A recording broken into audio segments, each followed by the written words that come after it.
रिश्वत दूंगा तो मैं गुनहगार, क्योंकि मेरी गलती है। आप समझे ना? जी सर। अगर ओवरवेट को टिकट कलेक्टर में रिश्वत दिया, मैं क्या करूंगा? 500 दंड भरूंगा। मजबूरी क्या है भाई? ओवरवेट क्यों लेके गए आप? क्यों लेके गए? अभी आपको मिसाल दूंगा। मैं आ रहा था, हमारा 1000 किलो था। पीआई के मैंने सीईओ से बात किया हूं, नाम नहीं लेता हूं। कौन? सीईओ। स्टेशन मैनेजर से, कंट्री मैनेजर से बात किया, डॉक्टर साहब आपके लिए कुछ भी करूंगा। मैं बोला ठीक है भाई, 6 लोग जा रहे थे।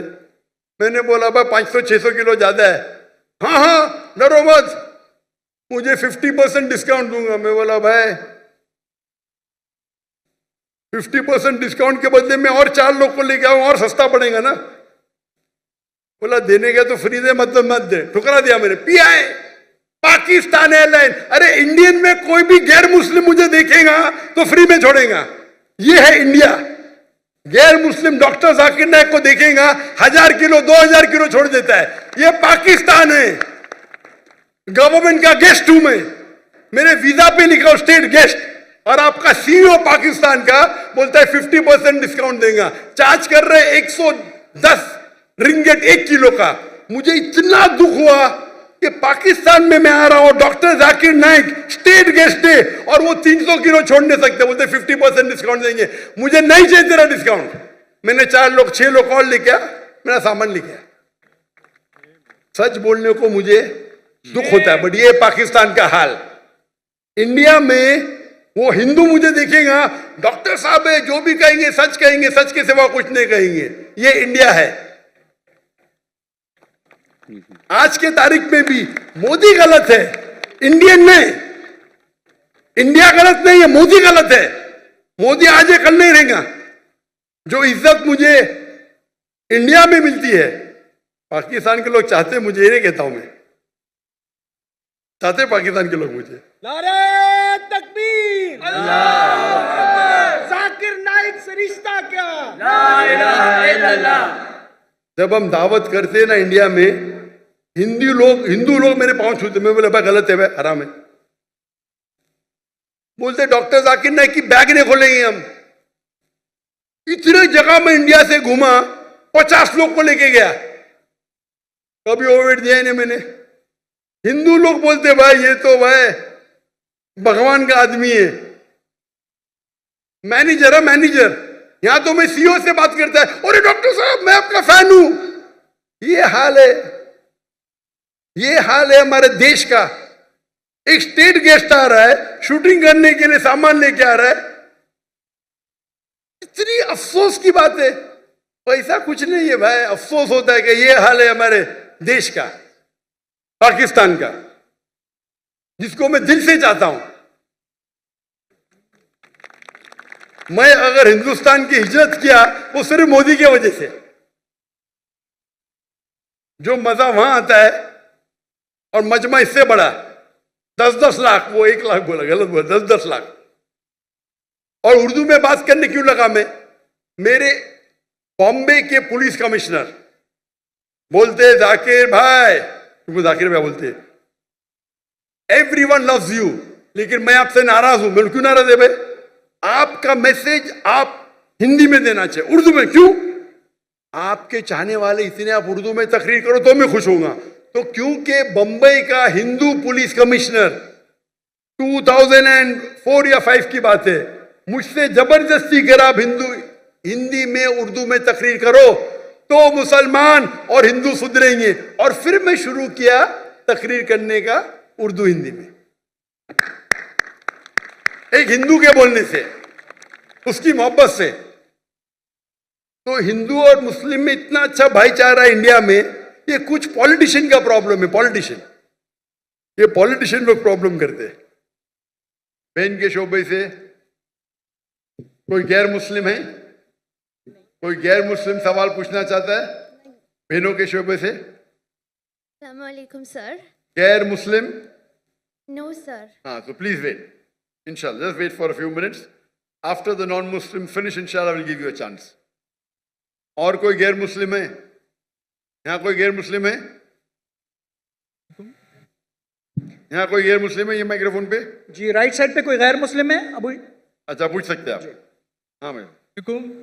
अस्सलाम वालेकुम डॉक्टर साहब, मेरा नाम इंशाल यूसुफ है और मैं स्कूल लाइफ से एक एथियस्ट की लाइफ गुजार रहा हूँ, लेकिन मैंने समटाइम्स बहुत कोशिश की कि मैं मुसलमान हो जाऊँ और मैंने बहुत कोशिश की कि मैं एक मुसलमान की ज़िंदगी गुजारूँ, क्योंकि मैंने आपके भी बहुत से लेक्चर सुने और बहुत ज़्यादा मैं इस्लाम से इंस्पायर हूँ। बट द रीज़न इज़ के मज़हब इस्लाम के मुताबिक कुफ्र और इस्लाम के बीच में जो फ़र्क है वो नमाज है, लेकिन मैंने बहुत कोशिश की कि क्या मैं नमाज़ पढ़ सकता हूँ या नहीं, और मैंने अपने बहुत से दोस्तों को देखा कि क्या आप नमाज़ पढ़ते हो, तो मुझे यही पता चला वो कभी पढ़ते हैं कभी नहीं पढ़ते। सो क्या एक मुस्लिम बहैसियत मुस्लिम क्या नमाज़ पढ़े बगैर ख़ुद को मुस्लिम कह सकता है कि नहीं? Thank you.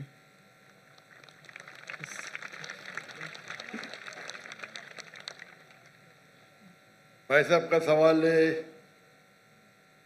कि वो एथियस्ट कहते हैं अपने आप को और कहते हैं कि वो इस्लाम की तरफ आने की कोशिश कर रहे हैं लेकिन नमाज नहीं पढ़ते, और उनने देखा उनके दोस्त तो कभी नमाज पढ़ते कभी नहीं पढ़ते। तो उनका मेन सवाल है कि अगर कोई शख्स नमाज नहीं पढ़ता है, मुस्लिम है, लेकिन नमाज कभी पढ़ता है कभी नहीं पढ़ता है, वो अपने आप को मुसलमान कह सकता है क्या? नंबर 1, मुस्लिम कहने के लिए 2 शर्तें हैं। नंबर 1, कि वो माने अल्लाह सुब्हाना व तआला एक है और उसके अलावा कोई माबूद नहीं। नंबर 2, वो ये माने कि मोहम्मद सल्लल्लाहु अलैहि वसल्लम अल्लाह के आखिरी रसूल है। ये 2 चीज़ कोई शख्स अगर मानता है तो वो मुस्लिम हो सकता है। उसके बाद एक होता है प्रैक्टिसिंग मुस्लिम, एक होता है नॉन प्रैक्टिसिंग मुस्लिम। एक होता है वेरी स्ट्रॉन्ग प्रैक्टिसिंग मुस्लिम। तो खाली मुस्लिम बोलने के लिए ये 2 शर्तें काफ़ी है। अगर वो शहादत देता है और कहता है अशहदु अल्ला इलाहा इल्लल्लाह, कि मैं शहादत देता हूँ कि अल्लाह एक है, अशहदु अन्ना मोहम्मद रसूलुल्लाह, और अल्लाह एक है और अल्लाह के अलावा कोई माबूद नहीं, और मोहम्मद सल्लल्लाहु अलैहि वसल्लम आखिरी पैगंबर है, तो ये बोलने से वो मिनिमम क्राइटेरिया पूरी कर देता है।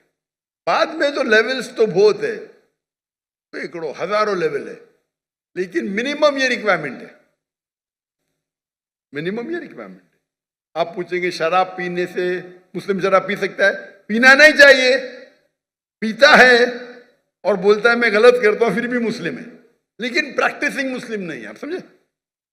एक शख्स अगर शराब पीता है, कुरान की आयत है सूरह मायदा में सूरह नंबर 5 आयत नंबर 90, या अय्युहल्लज़ीना आमनू इन्नमल खम्रु वल मैसरू वल अंसाबु वल अस्लामु रिज्सुम मिनश शैतान फज्तनिबू लअल्लकुम तुफ्लिहून। ए मोमिनो, खमर, जुआ खेलना, फॉर्च्यून टेलिंग, आइडल वर्शिप, ये शैतान के हथकंडे हैं, इनसे बचो ताकि तुम सफलता पाओ। तो कुरान और सही हदीस की रोशनी में एकदम साफ है कि मुसलमान शराब पीना मुसलमान के लिए हराम है। लेकिन अगर कोई मुस्लिम पीता है और कहता है कि मैं गलत कर रहा हूं, तो उसे काफिर नहीं कहेंगे, उसे कहेंगे एक मुसलमान जो अल्लाह के अहकामात पे अमल नहीं कर रहा है। अगर वो कहता है कि शराब पीना इस्लाम में जायज है, तो वो अल्लाह के उस अहकाम को झुटला रहा है। जिस तरीके से पहले भाई साहब ने पूछा काफिर किसको कहते हैं, अगर एक मुसलमान गलत करता है, हराम करता है और कहता है कि मेरे से गलती हुई लेकिन मैं उसको बंद नहीं कर सकता हूं, तो उसे काफिर नहीं कहेंगे। अगर वो इसी तरीके से कौन इंसान अगर नमाज नहीं पढ़ता है, बोलता है पढ़ना चाहिए लेकिन मैं लेजी हूं, मैं आलसी हूं, एक वो शख्स होता है जो एक बार नमाज पढ़े 2 बार पढ़े, तो कोई भी हालत में उसे कोई काफिर नहीं कह सकता। अल्लाह के रसूल की हदीस है सही मुस्लिम की, जिसमें कहा गया है कि कुफ्र और ईमान के दरमियान है सलाह, कुफ्र और ईमान के दरमियान है सलाह। तो इससे उल्मा इस्तिदलाल लेते हैं। एक ग्रुप ये कहती है कि अगर कोई शख्स बिल्कुल नमाज नहीं पढ़ता है, एक भी नहीं, तो काफिर हो जाता है। दूसरे उलमा की ये राय है कि अगर वो नमाज नहीं पढ़ता है लेकिन कहता है कि पढ़ना चाहिए, मेरी से गलती है, तो उसे काफिर नहीं कहेंगे। कहेंगे वो मुसलमान जो अल्लाह के अहकामात पे अमल नहीं करता है, उसे कहेंगे वो अच्छा प्रैक्टिसिंग मुस्लिम नहीं है। तो इसमें उलमा के दो ग्रुप है। एक ग्रुप कहते हैं अगर वो एक भी नमाज नहीं पढ़ेगा तो ऑटोमेटिकली काफिर हो जाता है, बेस्ड ऑन दिस हदीस। ईमान और कुफ्र के दिमाग के दरमियान सलाह है। दूसरा ग्रुप ये कहता है अगर उसने सलाह नहीं पढ़ी लेकिन बोलता है कि पढ़ना चाहिए, मैं गलती कर रहा हूं, तो उसे काफिर नहीं कहेंगे, कहेंगे कि he is not a practising Muslim. आप समझ रहे? तो इसके अंदर इख्तिलाफ है, लेकिन मिनिमम क्राइटेरिया कोई भी इंसान को मुस्लिम कहने के लिए है कि वो माने कि अल्लाह एक है, अल्लाह के अलावा कोई माबूद नहीं, और मोहम्मद सल्लल्लाहु अलैहि वसल्लम आखिरी नबी है। मैं आपसे पूछना चाहता हूं, आप मानते हैं कि अल्लाह एक है? जी बिल्कुल। मानते ना? जी। आप मानते हैं अल्लाह के अलावा कोई माबूद नहीं है? नहीं। आप मानते हैं अल्लाह की कोई मूर्ति नहीं है? नहीं। माशाअल्लाह। आप मानते हैं कि मोहम्मद सल्लल्लाहु अलैहि वसल्लम आखिरी नबी है? जी बिल्कुल। आखिरी पैगंबर है? जी।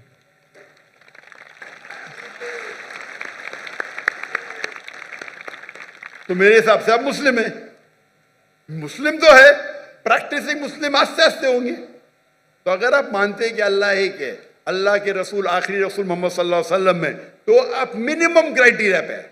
मिनिमम मिनिमम मिनिमम काफी नहीं है।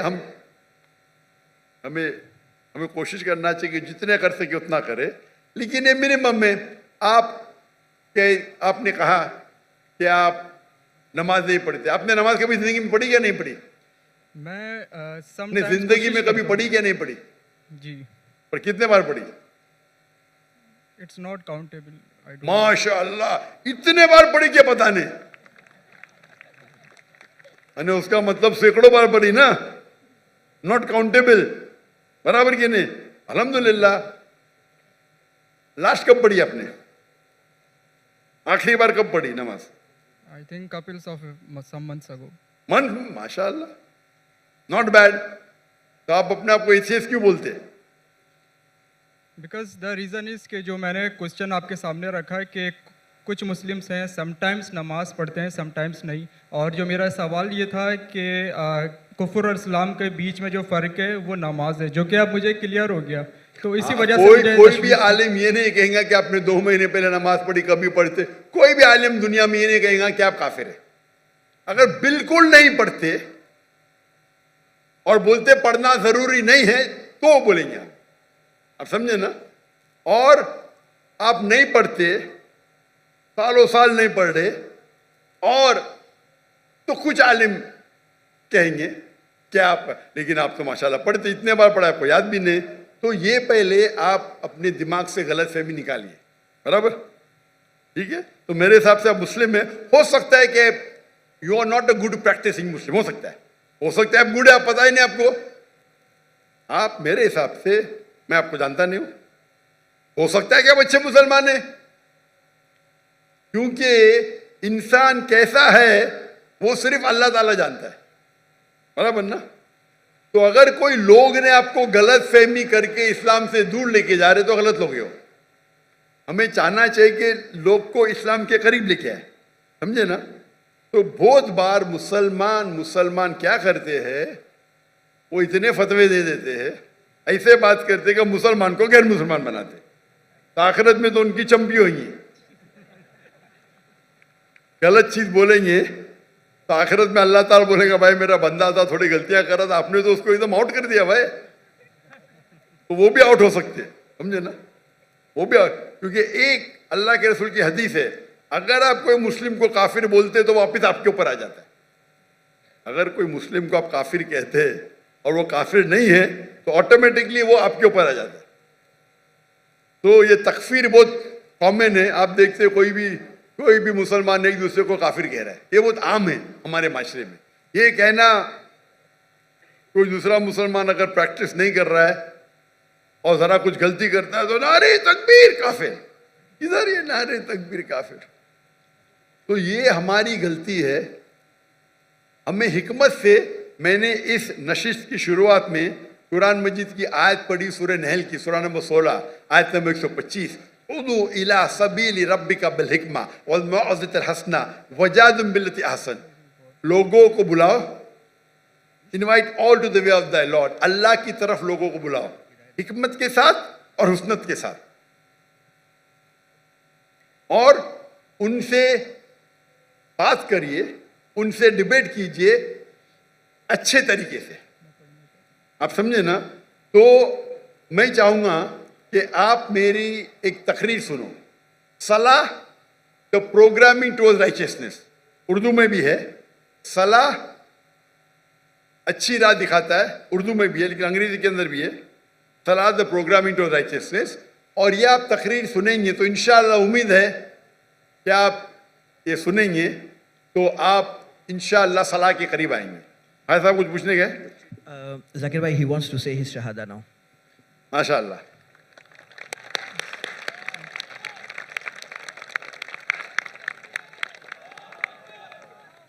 मैं तो आपको पूछ लिया हूं, लेकिन आप चाहते हैं कि फिर से बोले तो एक मुसलमान कितने बार भी बोल सकता है, इतना बड़ा मजमा है माशाअल्लाह।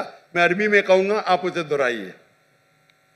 अशहदु अशहदु अल्लाह अल्लाह इलाहा इलाहा इल्लल्लाह इल्लल्लाह व अशहदु व अशहदु अन्ना अन्ना मुहम्मदन मुहम्मदन अब्दुहु अब्दुहु व रसूलुहु। व रसूलुहु।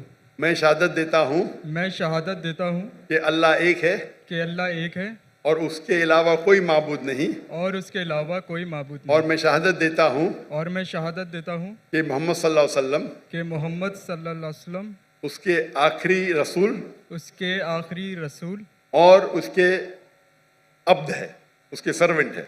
और उसके सर्वेंट हैं। माशाअल्लाह। तकबीर तकबीर। मेरे हिसाब से मैं आपको, अगर आप मेरी इज्जत करते हैं, मैं आपको एक फॉर्मूला दिखाऊंगा।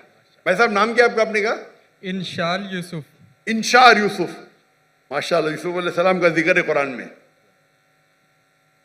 मेरा छोटा फॉर्मूला है, आप उसको अगर स्टार्ट करेंगे, आज की तो ईशा सलाह ख़त्म हो गई, या इंशाअल्लाह आप कल से शुरू कर सकते हैं। मैं आपको एक स्मॉल फार्मूला सिखाऊंगा। आप क्या कीजिए, इंशाअल्लाह आज से अगर इच्छा नहीं पड़ी या कल से फजर से आप नमाज पढ़ना शुरू करो। नमाज के आखिर में सलाम फेरने के बाद आप अल्लाह से दुआ करो कि फजर सलाह पढ़ने के बाद दुआ करो कि मेरी जोहर सलाह मुझे मिले। सच्चे दिल से करो, इंशाअल्लाह अल्लाह ताला आपको जोहर पढ़ाएगा। जोहर नमाज ख़त्म होने के बाद आप अल्लाह से दुआ करो कि मेरी असर नमाज मुझे मिले। असर नमाज ख़त्म होंगी तो दुआ करो अल्लाह से क्या मेरी मगरिब नमाज मिले मुझे। मगरिब नमाज में दुआ करो कि मुझे ईशा मिले। ईशा में दुआ करो कि मुझे फजर मिले। ये 40 दिन तक के करो आप, 40 दिन तक इंशाअल्लाह। अगर 40 दिन करेंगे तो आप जिंदगी भर इंशाअल्लाह, आप नहीं पढ़ेंगे तो आपको बेचैनी होगी। आप समझे ना? इंशाल्लाह। फिर आप जाके उनको बोलना जो 2 बार 3 बार पढ़ते, देखो भाई 5 बार इंशाअल्लाह। इंशाल्लाह। तुम्हें दुआ कर तो अल्लाह से अल्लाह आपको हिदायत दे, अल्लाह आपको क़ुव्वत दे। और अगले बार मैं आऊँगा पाकिस्तान में तो आप बोला मैं 5 टाइम नमाजी हूँ इंशाअल्लाह। इंशाल्लाह। इंशाल्लाह। जज़ाकल्लाह शुक्र, अल्लाह आपको जज़ाए खैर दे। जज़ाकल्लाह खैर। जी कोई और सवाल हमारे नॉन मुस्लिम भाई से? ये सामने खड़े हुए हैं जी। नाम, प्रोफेशन? मेरा नाम राजेश कुमार है। मैं बाय प्रोफेशन डॉक्टर हूँ। मेरी डॉक्टर जाकिर नाइक से सवाल भी है और इल्तिजा भी है, रिक्वेस्ट है। हम पाकिस्तान में पैदा हुए हैं तो हम शुरू से ही इस्लामियात और मुस्लिम दोस्तों के साथ काफ़ी हमारा कोऑर्डिनेशन रहा है। तो हमें इस्लाम के बारे में 100% नॉलेज तो नहीं है, लेकिन हमारा कुरान शरीफ पे बहुत ज़्यादा बिलीव है कि जो बातें कुरान शरीफ में लिखी हैं वो अटल है और अटल ही रहेंगी। मेरी रिक्वेस्ट और सवाल ये है कि हमारे मुल्क में डॉक्टर साहब आए हैं, डॉक्टर साहब की बड़ी ऑनर है। डॉक्टर साहब की बात गवर्नर साहब भी रखेंगे, हमारे दूसरे बड़े हुक्मरान जो इस वक्त लीड कर रहे हैं वो भी रखेंगे। तो मेरी इल्तिजा ये है कि हमारे मुल्क में शरई नफाज, शरीयत का कानून नाफिज होना चाहिए। उससे इस्लाम भी आगे आएगा, हम मुसलमान भी आगे आएंगे, हमारे मुल्क में लोगों को सपोर्ट भी होगी, लोगों का साथ भी होगा। जैसे सऊदी अरब में और दूसरे मुस्लिम ममालिक में, अफ़गानिस्तान में कोई चोरी करता है तो उसके हाथ काट दिए जाते हैं, कोई ज़ना करता है तो उसके साथ वही अमल होता है जो कुरान शरीफ में लिखा हुआ है। तो हमारे मुल्क पाकिस्तान में जो कि इस्लाम बेस बना हुआ है, जिसमें हम इस्लाम की बातें सबसे ज़्यादा करते हैं, तो इधर भी मेरे हिसाब से ये कानून नाफिज होना चाहिए। फिर उसमें अगर कोई हिंदू है या कोई दूसरे मज़ाहब के लोग हैं, अगर वो भी कोई इस किस्म का कोई उनसे मिसहैप हो जाता है तो जो सज़ा मुस्लिम के लिए वही सज़ा उनके लिए भी लागू होनी चाहिए। ये मेरी डॉक्टर साहब से रिक्वेस्ट है कि हमारे हुक्मरानों को ये अपनी तरफ से इल्तिजा करें कि हमारे मुल्क में ये शरई नफाज होना चाहिए। Thank you very much. Doctor Rajesh ने एक बहुत बेहतरीन इल्तिजा की है मुझसे और कहा है कि लोग मेरी पाकिस्तान में इज़्ज़त करते हैं, अल्हम्दुलिल्लाह। तो वो कहते हैं मुझे कि आप पाकिस्तान में शरिया कानून क्यों नहीं नाफिज करें, करना चाहिए, ना कि सिर्फ मुसलमानों पर लेकिन गैर मुसलमानों पर। और जैसा मैंने पहले कहा था कि पाकिस्तान एक वाहिद मुल्क है सारी दुनिया में जो इस्लाम के नाम पे पैदा हुआ या कायम किया गया, वाहिद है। नाम भी है इस्लामिक रिपब्लिक ऑफ पाकिस्तान, वाहिद मुल्क जो इस्लाम के नाम पे अलहदा हुआ, अलग हुआ और सिर्फ बुनियाद डाली। और पाकिस्तान मतलब पाक जगह, स्तान मतलब जगह, पाक मतलब होली, पाकिस्तान। और थ्योरेटिकली जो मैं सुना हूं कि कुरान इज द कॉन्स्टिट्यूशन, जो कानून है कुरान का होना चाहिए, है क्या है पता नहीं मुझे, लेकिन जो हमारे हिंदू भाई डॉक्टर राजेश ने कहा और उसने फरमाया, ये उस वक्त साहबा के दौर, खुलफा राशिदीन के दौर, गैर मुस्लिम कहते थे कि हम चाहते कि हम, भले हम गैर मुस्लिम हैं लेकिन हम चाहते कि एक मुस्लिम खलीफा रूल करे, क्योंकि वो मुस्लिम खलीफा में और सिक्योरिटी पाते थे कि हम यहाँ और महफूज रहेंगे, हमारे कोई चोरी नहीं होंगी, यहाँ कोई बलात्कार नहीं होगा, कोई चीटिंग नहीं होगी, इसीलिए अमन चाहते हैं। भाई साहब ने जो इल्तिजा की है मुझसे, मैं तो हमेशा नॉट पाकिस्तान जो भी हुक्मरान से मिलता हूँ तो अल्लाह ताला मेरा हिसाब किताब तो लेंगे ना, ये कौन है जाकिर भाई, अल्लाह ने मुझे मिलाया क्यों हुक्मरान से? अल्लाह जब मिलाता है मुझे कोई हुक्मरान से, या कोई प्राइम मिनिस्टर हो या प्रेसिडेंट हो या मलिक हो या शेख हो, मैं पहले ये भापता हूं कि ये मेरे कितना करीब है, कितना करीब है। और क्योंकि ऐसी कुछ चूज कहना कि मुझे पता है 100% नहीं मानने वाला है, तो छोटी चीज कहो ना तो मानेगा। क्योंकि जब मैं मिलता हूं जो हेड्स ऑफ स्टेट से, माशाल्लाह हमारे वहाँ 50 से 85 से ज़्यादा तो मिल चुका हूँ मैं, जो मुस्लिम ममालिक के है, गैर मुस्लिम ममालिक हेड्स ऑफ स्टेट से भी मिला हूँ मैं, अल्लाह ने मुझे नवाजा है। मैं कुछ नहीं, मैं नाचीज़ हूँ। तो जब मिलता हूँ तो अल्लाह ताला में हिसाब किताब लेंगे ना, मैंने तुझको मिला, तूने किया क्या, बराबर कि नहीं? तो ये मुझे एज अ दाई मुझे देखना चाहिए वो उसके नज़दीक मेरी इज्जत कितनी, और बेस्ड ऑन इज्जत मैं रिकमेंडेशन देता हूँ। मैं एक मिसाल दूंगा आपकी जवाब पूरा करने के पहले। जो गैम्बिया के प्रेसिडेंट थे डॉक्टर याहिया जामे, उनने मुझे एक इनविटेशन दिया था, दावत दी थी 2014 में। मैं बोला गैम्बिया, ये गैम्बिया का नाम तो सुना ही नहीं मैंने, ज़ैम्बिया पता है, गैम्बिया क्या है? मैंने बोला मैनेजर चेक करो भाई ये कंट्री है क्या नहीं। तो बोला छोटी कंट्री है वेस्ट अफ्रीका में, छोटी सी, इसकी पॉपुलेशन 2 मिलियन है। तो बोला हाँ डॉक्टर साहब है कंट्री। तो मैंने बोला अच्छा मैं आता हूं। जैसा मैं गया वहां, डॉक्टर याया जामी वो कहने लगे कि मैं पहले आपसे माफी मांगता हूं। क्यों?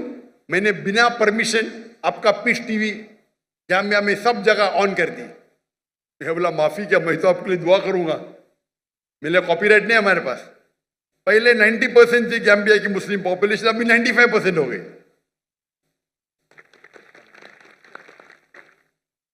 और मुझे वो चाहते थे। फिर उन्होंने कहा कि मुझे पता है आपको यहाँ वहाँ जाने में प्रॉब्लम है। उनने बोले होम मिनिस्टर को बुलाओ। Home minister doctor Zakir Naik और उसकी बीवी को मुझे 24 घंटे में एक डिप्लोमेटिक पासपोर्ट दो, नहीं देंगे तो आपका सिर काट के मेरे पास लेके आओ। क्या कहा? 24 घंटे में डॉक्टर जाकिर नाइक और उनकी बीवी को डिप्लोमेटिक पासपोर्ट दो, नहीं तो नहीं कर सकते तो आपका सिर काट के दो। यानी वो थे कमांडर, माशाल्लाह 24 घंटे में मुझे डिप्लोमेटिक पासपोर्ट मिल गया। फिर मैंने कहा भाई डिप्लोमेटिक पासपोर्ट में इंडियन हूं, बट नो प्रॉब्लम, अभी तो मेरे अम्ब्रेला में दिया तो ले लिया मैंने। और कहा कि आप मेरे रिलीजियस एडवाइजर है, आज से आप मेरे रिलीजियस एडवाइजर। तो मुझे रिलीजियस एडवाइजर बनाया। मैंने बोला ये तो बहुत बड़ा होता है भाई, कोई कंट्री का रिलीजियस एडवाइजर। अल्लाह ताला पूछताछ करेंगे तो मैं फंस जाऊंगा, तो आप बोलो मैं क्या करूं। तो मैंने जब देखा मेरे से बहुत मोहब्बत करता है, मेरे लिए कुछ भी करने को तैयार है, माशाल्लाह, तोहफे ये वो। उनको तो पूरे पब्लिक के अंदर हमर में आप देखेंगे वीडियो, वो कमांडर है, उनकी गाड़ी में बैठ के सब हजारों लोग पीछे जा रहे हैं और वो कमांडर है। और वहाँ सब लोग चाहते हैं क्योंकि पीस टीवी में कॉमन था, जो पता ही नहीं पूरे जेट प्लेन में पूरे लोग को, मेरे स्टाफ को, हम लोग 55 लोग गए थे शूट। उस टाइम 55 लोग हमारी क्रू होती थी, तो पूरी क्रू गई उधर। और कहा कि हर एक आदमी को, एक एक स्टाफ को अलग अलग कमरा। मैंने बोला एक स्टाफ है, नहीं भाई प्रेसिडेंट की तरफ से आया, एक एक आदमी को 5 स्टार में अलग अलग कमरा। फिर मैंने कहा उनसे, मैंने बैठा डिस्कशन किया, काफी घंटे बैठे। फिर मैंने कहा कि सबसे बेहतरीन होगा आपको अपनी आखिरत के लिए आप अपने मुल्क को इस्लामिक करो और इस्लामिक कानून लगाओ। तो उन्होंने कहा मुझे 1 साल का मौका दो डॉक्टर साहब, 1 साल का। मेरा वादा है कि 1 साल में मैं रिपब्लिक ऑफ गैम्बिया को इस्लामिक रिपब्लिक ऑफ गैम्बिया बनाऊंगा। अल्हम्दुलिल्लाह 11 महीने में उन्हें लेटर लिखा मुझे, ये कंट्री गैम्बिया इस्लामिक रिपब्लिक बन गई। माशाल्लाह। ठीक है, नाम के करने के बाद काम भी होना चाहिए, तो आस्ते आस्ते वक्त लगता है। तो मैंने गाइडेंस दी इस तरह करो, ऐसा करो। ये खाली एक ही, बहुत से लोग से बात करता हूँ, मिलते रहता हूँ, अल्लाह ताला मौका देता है। ये बहुत करीब थे मेरे माशाल्लाह। तो फिर उन्हें लागू करना शुरू किए फौरन।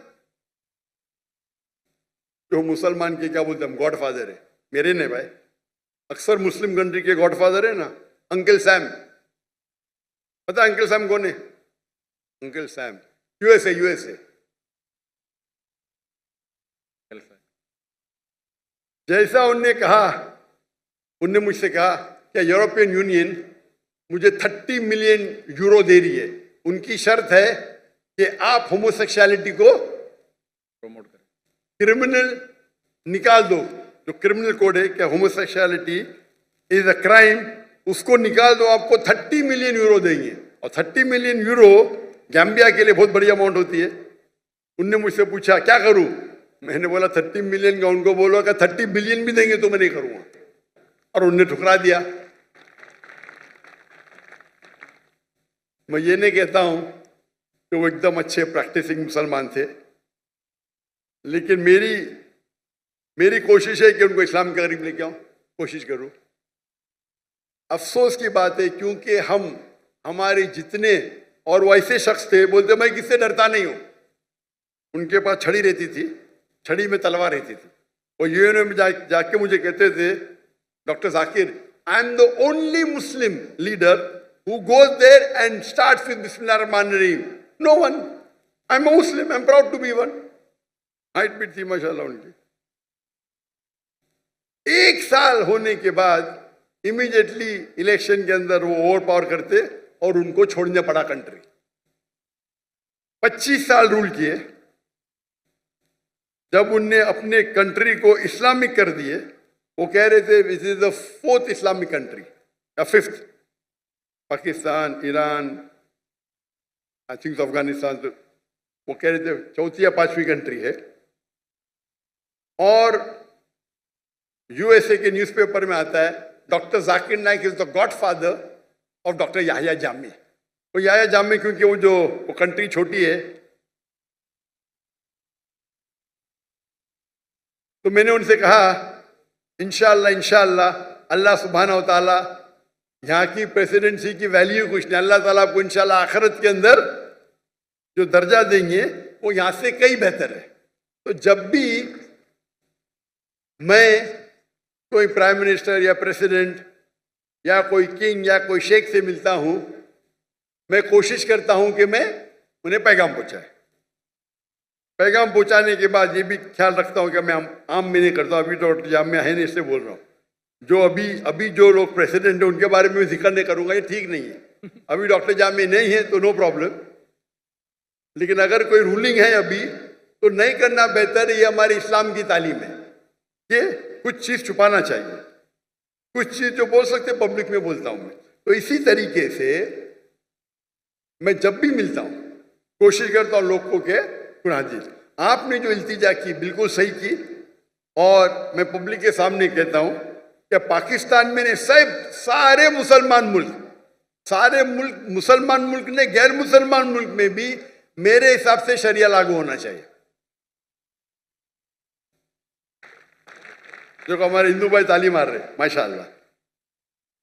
आप चाहे या ना चाहे, मैं चाहूं या नहीं चाहूं, कुरान मजीद में अल्लाह ताला ऑलरेडी फरमाते हैं 3 जगह.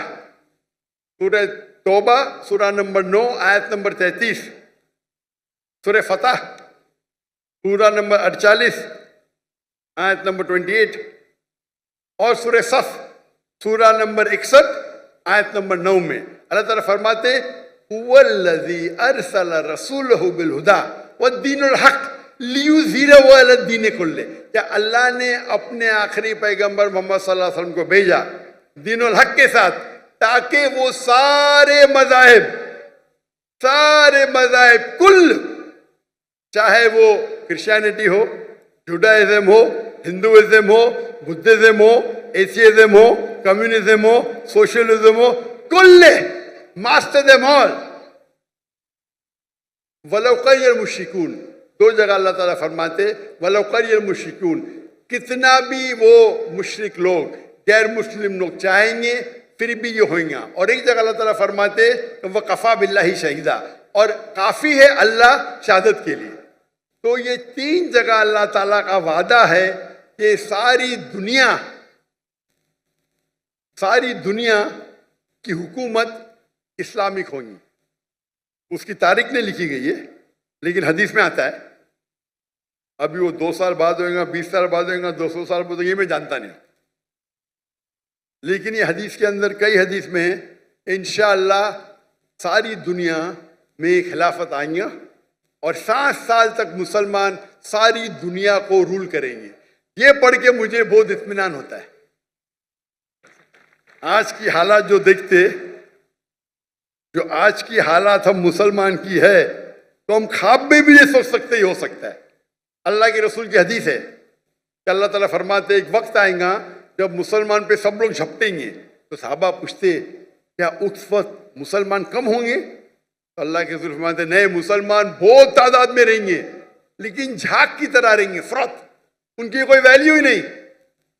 आज हम देखते मुसलमान 25% है, 2 बिलियन से ज्यादा, वैल्यू नहीं कुछ, क्योंकि हम कुरान को छोड़ चुके हैं. कुरान पे अमल नहीं करते अक्सर लोग. मुमालिक नाम में रहेंगे लेकिन काम से नहीं है.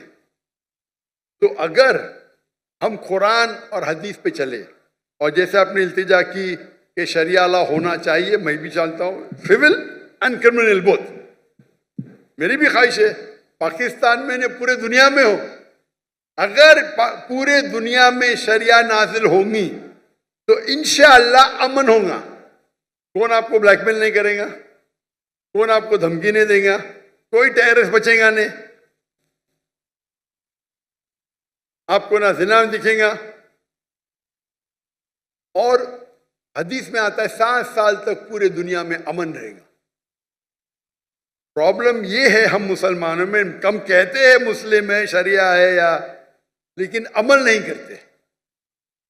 इसीलिए आप देखेंगे कि कौन जिम्मेदार इसका, कौन जिम्मेदार, पाकिस्तान में कौन जिम्मेदार, कौन जिम्मेदार है पाकिस्तान में, कौन? पब्लिक सब हैं, सब इन्वॉल्व हैं। माशाअल्लाह, आपने इलेक्ट करके इनको लेके आए ना।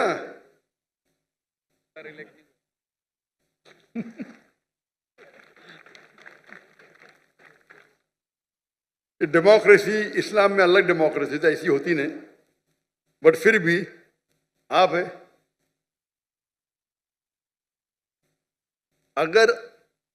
अगर आप चाहे कि वो लोग आए जो इस्लाम को कायम करे, अभी के लोग भी कायम करना चाहते हो मुझे पता नहीं, आप लोग अगर करेंगे, आप चाहेंगे तो हो सकता है, आप नहीं चाहते होंगे, आपकी गलती है।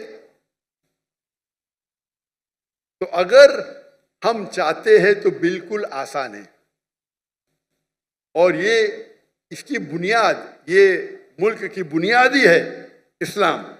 इस्लाम के नाम पे अलग हुआ तो आपके लिए तो और आसान है, आपके कॉन्स्टिट्यूशन में लिखा हुआ है, हमारे कॉन्स्टिट्यूशन में तो नहीं है, आपके कॉन्स्टिट्यूशन में।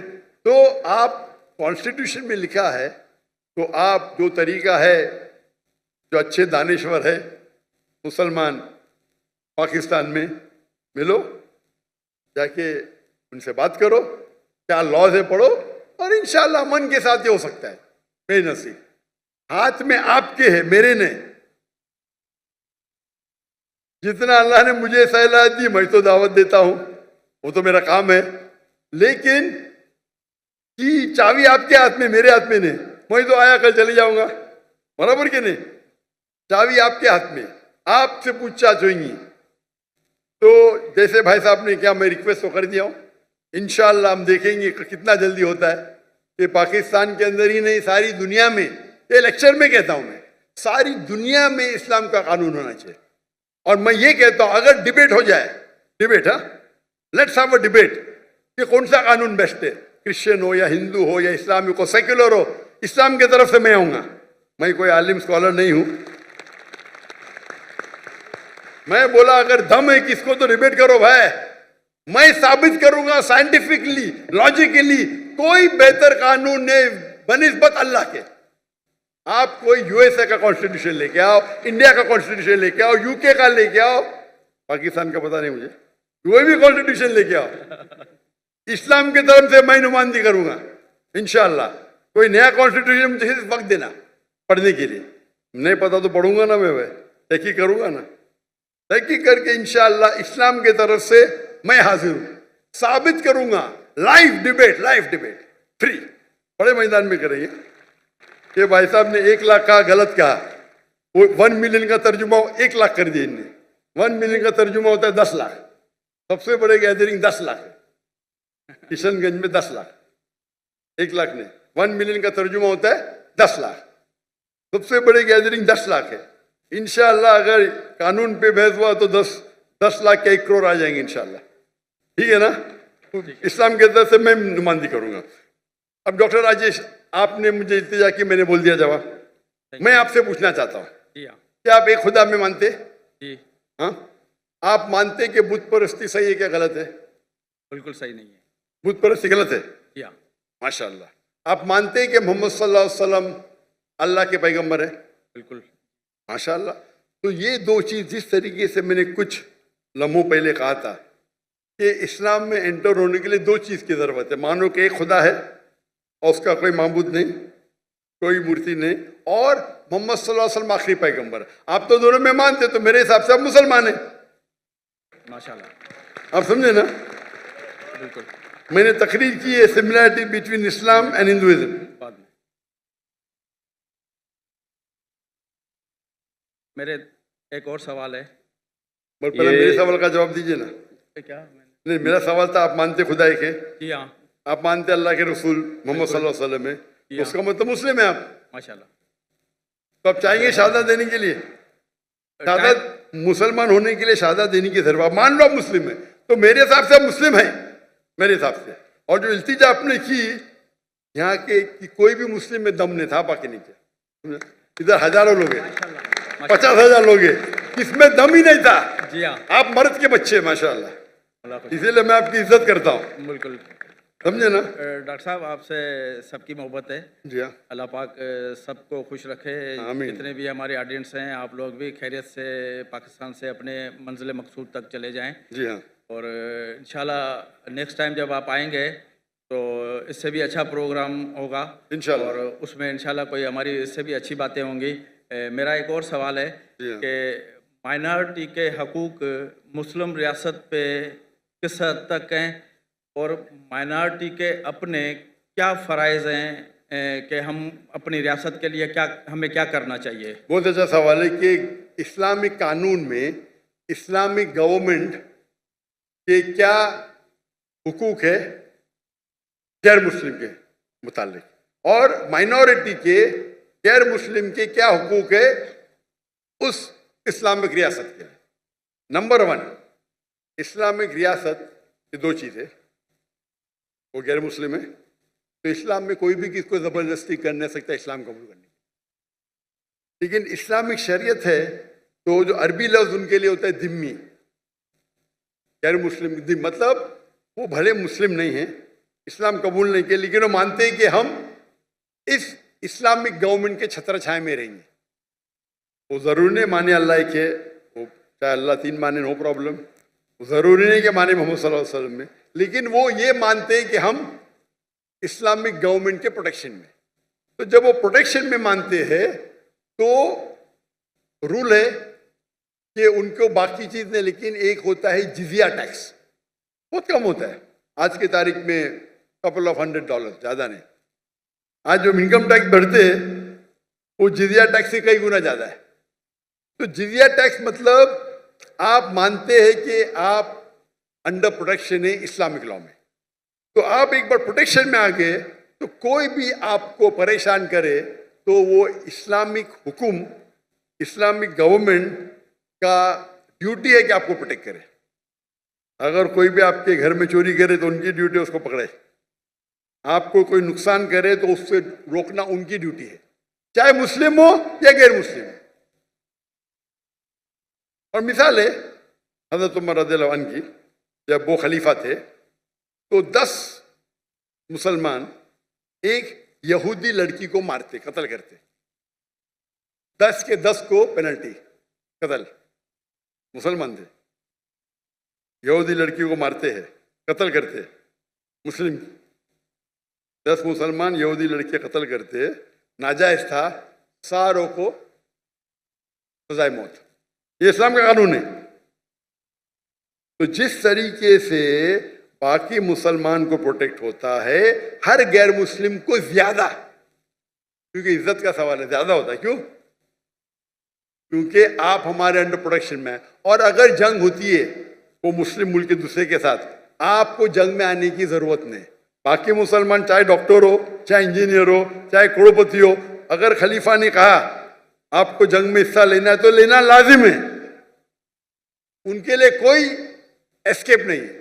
लेकिन गैर मुसलमान के लिए वो अपने घर पे सुकून से रह सकते, दे विल बी प्रोटेक्टेड। तो आप कंपेयर करो, आप इतना इनकम टैक्स देते आम शहर में, फिर भी प्रॉब्लम होता है, यहाँ जिजिया दो, मानो यू आर वेल प्रोटेक्टेड। इसीलिए आप हिस्ट्री देखेंगे, सहाबा के दौर, खुलफा राशिदीन के दौर, गैर मुस्लिम चाहते थे, इनवाइट करते थे गैर मुस्लिम, यहाँ आके भाई हमारे राज्य को निकालो, आप आके रूल करो।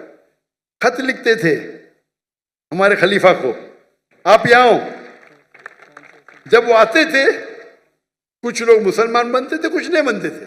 जो लोग मुसलमान नहीं बनते थे वो भी लेकिन सुकून की नींद होते थे। तो इस्लाम जो स्प्रेड हुआ, ये हमेशा जो हिस्ट्री में बता तलवार तलवार, ठीक कुछ तलवार हुए, ऐसा नहीं कि नहीं हुए, लेकिन ये अक्सर जो फैला वो अमन के साथ फैला। हमारे ताजिर जाते थे, उनको दिन अच्छा लगा, मान लिए। मलेशिया, इंडोनेशिया, कोई मुस्लिम आर्मी नहीं है। तो और आपका दूसरा पार्ट सवाल का कि गैर मुस्लिम के हुकूक क्या है? गैर मुस्लिम के हुकूक ये है क्या वो देखे और रूल को फॉलो करे, जो कानून है उसको फॉलो करे। ऐसा नहीं कि वो कानून तोड़े तो उनको भी पनिशमेंट मिलेगी, तो जो कानून है उसको फॉलो करे। ये देखे कि वो कोई भी इस्लामिक चीज के खिलाफ ना बात करे, नहीं माने नो प्रॉब्लम, लेकिन आगे अगर नारे लगाए कि इनके खिलाफ उनके तो ये गलत है, तो आपको रूल्स फॉलो करना चाहिए। आप महफूज है, आप अपना ईमान रख सकते हैं, ईमान बदलने की जरूरत नहीं है। वो इस्लामिक गवर्नमेंट आपको प्रोटेक्ट करेंगी, आप समझे ना। तो मुझे पता है कि जब बांग्लादेश में लास्ट मंथ कुछ मुसलमान हिंदू टेम्पल को अटैक किए और बांग्लादेश में मेरी बहुत फॉलोइंग है, तो इमीडिएटली मैंने मैसेज दिया कि हिंदू टेम्पल को अटैक करना गलत है। कोई भी प्लेस ऑफ वर्शिप, चाहे गुरुद्वार हो, चाहे मंदिर हो, चाहे चर्च हो, चाहे यहूद का हो, अटैक नहीं कर सकते। अगर सिर्फ फितना या कुछ कर रहे तो अलग बात है, लेकिन आमतौर पे अगर कोई भी प्लेसेस ऑफ वर्शिप है वो इस्लामिक मुल्क में महफूज है, महफूज है। तो ये इस्लामिक कानून है, आप समझे ना। तो इन आप जितने भी रिलीजन देखेंगे, आप पास्ट में देखो क्रूसेडर्स ने क्या किए, कितने लोग का कत्ल किए। तो आप इस्लामिक देखेंगे, कुछ लोग अच्छे मुस्लिम नहीं थे, लाइक मोहम्मद बिन गजनवी, उन्होंने काफी टेम्पल को लूटा, लेकिन मस्जिद को भी लूटा। वो लुटेरा था, मुस्लिम नहीं था, वो डाकू था, मुस्लिम नहीं था, आप समझे ना। तो हमारी हिस्ट्री बुक में लिखे टेम्पल लूटा, अरे भाई मस्जिद को भी लूटा उसने, आप समझे ना। तो हमारे पास बैड एपल्स भी है, लेकिन नहीं तो आप तारीख में पढ़ेंगे तो मुस्लिम रूल में सब लोग खुश थे। आपको पता है जब मुगल ने इंडिया को रूल किया, मुगल ने जब इंडिया को रूल किया, इंडिया को कहते थे सोने की चिड़िया, और पाकिस्तान भी इंडिया के साथ था, एक देश था, बराबर। 800 साल, 1000 साल जब मुगल ने उन्हें आके रूल किए, उनने इंडिया को बढ़ाया, अमीर बनाया। दुनिया का 25% जीडीपी सिर्फ हिंदुस्तान था, एक शहर, पॉपुलेशन भी कम थी।